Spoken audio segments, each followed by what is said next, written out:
सभी का स्वागत है। मैं हूं आपके साथ साक्षी वर्मा। चलिए शुरुआत करते हैं देश दुनिया की बड़ी खबरों से। देश भर में जीएसटी लागू हुए 1 साल पूरा हो गया है। इस मौके पर सरकार इसकी उपलब्धि गिना रही है। प्रधानमंत्री नरेंद्र मोदी ने भी इस मौके पर इंटरव्यू दे विपक्ष के हर सवाल का जवाब दिया। प्रधानमंत्री ने साफ कहा कि जीएसटी लागू होने के बाद इंस्पेक्टर राज में कमी आई है। अब रिटर्न से लेकर रिफंड तक सब कुछ ऑनलाइन ही होता है। उन्होंने कहा कि मर्सिडीज कार और दूध पर एक ही दर से कर नहीं लगाया जा सकता। मुंबई में सुबह करीब 7:30 बजे अचानक से अंधेरी रेलवे स्टेशन के पास एक बड़ा हादसा हुआ। यहां पर अंधेरी ईस्ट को अंधेरी वेस्ट से जोड़ने वाला रोड ओवरब्रिज का कुछ हिस्सा अचानक से टूटकर गिर पड़ा, जिसके कारण अंधेरी रेलवे की 4 लाइनें पूरी तरह से ठप हो गई हैं। मौके पर फायर ब्रिगेड की टीम पहुंची और बचाव कार्य तेजी से शुरू किया। इस हादसे में 6 लोग घायल हुए हैं, जिसमें से 2 लोग आईसीयू में हैं, जबकि 4 लोगों को फ्रैक्चर हुआ है। आरएसएस नेता राजीव तुली ने एक बार फिर सुषमा स्वराज की खुली आलोचना की है। तुली ने ट्वीट किया कि सरकारें आएंगी जाएंगी, मंत्री सुषमा स्वराज जी भी आएंगी और जाएंगी, लेकिन नीतियों और प्रतिक्रियाओं को नजरअंदाज नहीं किया जा सकता। प्रधानमंत्री नरेंद्र मोदी ने विपक्षी दलों की गोलबंदी पर करारा वार किया है। उन्होंने कहा कि विपक्षी दलों के पास मोदी को हटाने के अलावा कोई एजेंडा नहीं है।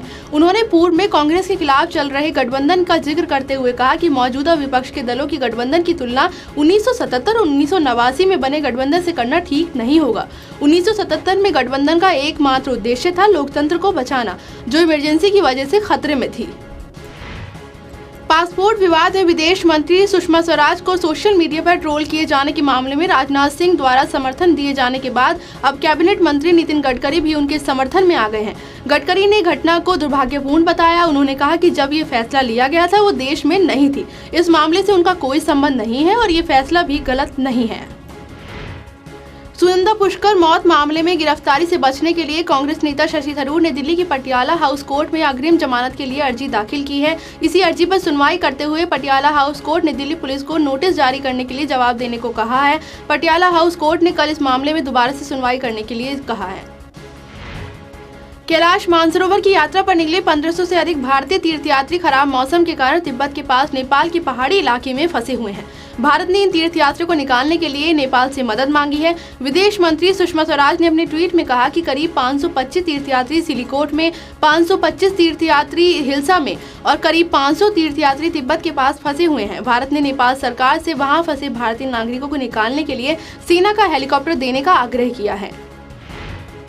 जम्मू कश्मीर में बीजेपी द्वारा हाथ खींच लिए जाने के बाद सदस्य बेदखल हुई पीडीपी में अब बगावती सुर उठने लगे हैं। 3 विधायकों ने पीडीपी प्रमुख और पूर्व मुख्यमंत्री महबूबा मुफ्ती पर पीडीपी को फैमिली डेमोक्रेटिक पार्टी बनाने का आरोप लगाया है। महबूबा मुफ्ती के खिलाफ बगावती सुर अख्तियार करने वालों में इमरान अंसारी के अलावा अबीद हुसैन अंसारी और मोहम्मद अब्बास वानी भी शामिल है।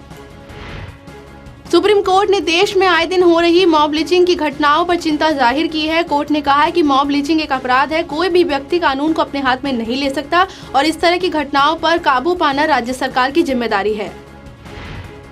दलित नेता जिग्नेश मेवाड़ी ने कहा है कि प्रधानमंत्री नरेंद्र मोदी ने रोजगार उपलब्ध नहीं करवाकर, नोटबंदी करके और जीएसटी लागू करके 125 करोड़ भारतीयों पर जानलेवा सर्जिकल स्ट्राइक की है। आईएनएक्स मीडिया केस में दिल्ली हाई कोर्ट ने पूर्व वित्त मंत्री पी चिदम्बरम को राहत दी है। दिल्ली हाई कोर्ट ने पी चिदम्बरम की गिरफ्तारी पर 1 अगस्त तक के लिए रोक लगा दी है। इस मामले में प्रवर्तन निदेशालय कई बार पूर्व वित्त मंत्री से पूछताछ कर चुका है।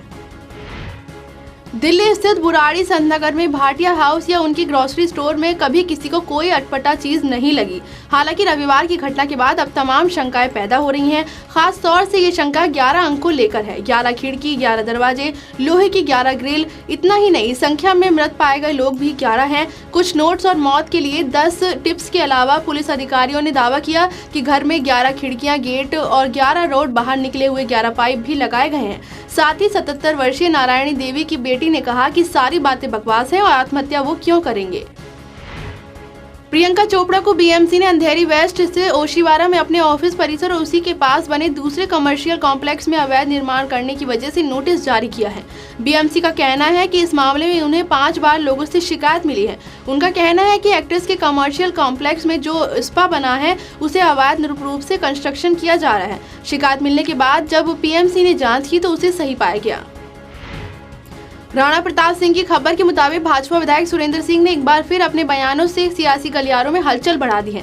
सेना की सर्जिकल स्ट्राइक पर विरोधी पार्टियों को आड़े हाथे लेते हुए बैरिया से विधायक सुरेंद्र सिंह ने सेना पर सवाल उठाने वालों की देशभक्ति पर संदेह जाहिर किया है। साथ ही मांग की है कि राहुल गांधी सहित तमाम लोगों का नार्को टेस्ट कराना चाहिए ताकि पता चल सके कि उन्हें देश से कितना प्रेम है। साथ ही कई अन्य मुद्दों पर भी कांग्रेस को घेरा। देखिए, पत्रकार में आप तो सब लोग पढ़े लिखे आदमी हैं।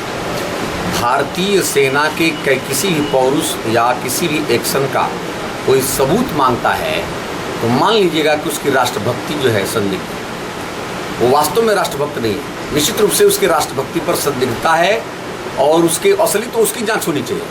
सबूत उसको देना चाहिए कि वो भारत का राष्ट्रभक्त है कि नहीं है, भारत का है कि नहीं है। और वास्तव में ऐसे लोगों का जो है टेस्ट कराया जाए तो मैं दावे के साथ कह सकता हूँ कि उनकी भावना जो है भारत में शरीर उनका जरूर है, लेकिन भारत माता इन लोगों का जो है वास्तव में नार्को टेस्ट होना चाहिए। नार्को टेस्ट से मालूम हो जाएगा कि इन समूह की भावना पाकिस्तानी है कि इटली का है कि जो है विदेशी का है। जो भी लोग इंक्लूडिंग कांग्रेस के अध्यक्ष बने बसपा है और राहुल गांधी, विशेष रूप से राहुल गांधी, ऐसे लोग और जो सपा के लोग हैं चाहे बसपा के लोग हैं, राष्ट्रीय। संजय दत्त की बायोपिक संजू ने बॉक्स ऑफिस पर धुआंधार कमाई की है। इस फिल्म ने 3 दिन में ही 120 करोड़ रुपए की कमाई कर ली है। मुंबई में इसी का जश्न संजू की पूरी टीम ने एक साथ मनाया। संजू की सक्सेस पार्टी में तस्वीरों में पूरी स्टार कास्ट साथ में नजर आई। देश दुनिया की बड़ी खबरों में फिलहाल मेरे साथ सिर्फ इतना ही। देखते रहिए A1 न्यूज़ टीवी। नमस्कार।